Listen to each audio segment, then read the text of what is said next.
What if I told you that you could literally change your own biology just by using your mind? I know it sounds wild, but that's the powerful idea from our source material that we're diving into today, the concept that you have direct, conscious command over your physical body. Okay, let's just start with the biggest idea right out of the gate. The source material claims we've got the whole mind-body connection backward. It argues that your consciousness isn't just some passenger inside your brain. No, it's the actual commander. And every thought you have? It's like a direct order sent out to every single one of your cells. And look at that number, 50 trillion. That's roughly how many cells are in your body. So just try to picture that for a second. Your consciousness is the commander-in-chief of this huge internal army, and every single one of those 50 trillion cells is hanging on your every word, waiting for its next command. So this brings us to our first major concept. We need to rethink the entire chain of command. It's about shifting the headquarters, right? Moving it from the brain to your consciousness.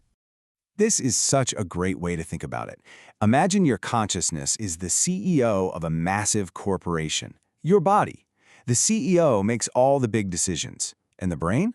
Well, the brain isn't the boss. The brain is more like the internal communications department. Its job is to take those executive orders and just blast them out to the entire company. All right, so if consciousness is the one giving the orders, what language does it speak?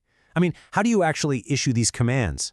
Well, the source suggests there's a very specific and incredibly powerful tool for this. It's something called an internal declaration. And let's be clear, this is not just wishful thinking or some empty affirmation. According to this framework, when you consciously state, "I am healthy," you're literally writing a line of code. It's a direct programming command that your biology is built to carry out. And this is where it gets really interesting, because this isn't just some abstract philosophical idea. The source claims these declarations produce tangible energy fields. And here's the key part. These fields are supposedly measurable by science. It's an attempt to pull this whole concept right into the physical world we know. So you can see it's a pretty clear four-step process. First, you make that "I am" declaration. That declaration then generates a real energy field. Your 50 trillion cells pick up on this field as a command. And then your actual biology starts to physically shift in response. Simple, right? But, it can't be as simple as just saying the words over and over again. If it was, we'd all be walking around having manifested perfect lives, right? The source material is very clear that there's a secret ingredient, a crucial piece that most people are missing.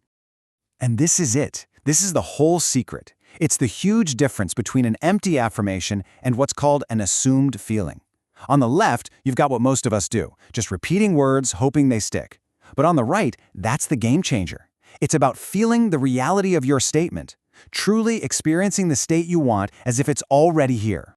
This little quote from the source really just says it all. It's not about asking to be healed or wishing you were healed. It's about assuming the feeling of already being healed, right here, right now. You have to embody the end result before it even happens. So why does the feeling part matter so much? Well, here's the biological reason. Every single emotion you have creates a unique chemical signature in your body.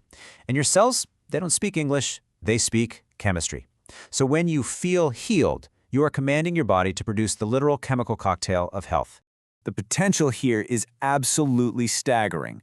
The source goes so far as to claim that this process can reach all the way down to your genetic code, literally flipping the switch on dormant genes, genes that promote healing and a longer life.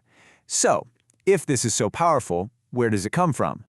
So let's wrap our heads around what this all means. The source presents this entire ability not as some new age trick, but as something absolutely fundamental to who we are. And that's really the final big takeaway. The ability to command your own biology through feeling, through thought.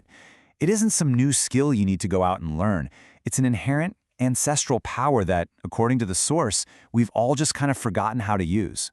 Which brings us right back to you and leaves us with this one powerful question. If your consciousness is the commander and your feeling is the command, what reality are you going to choose to command into existence?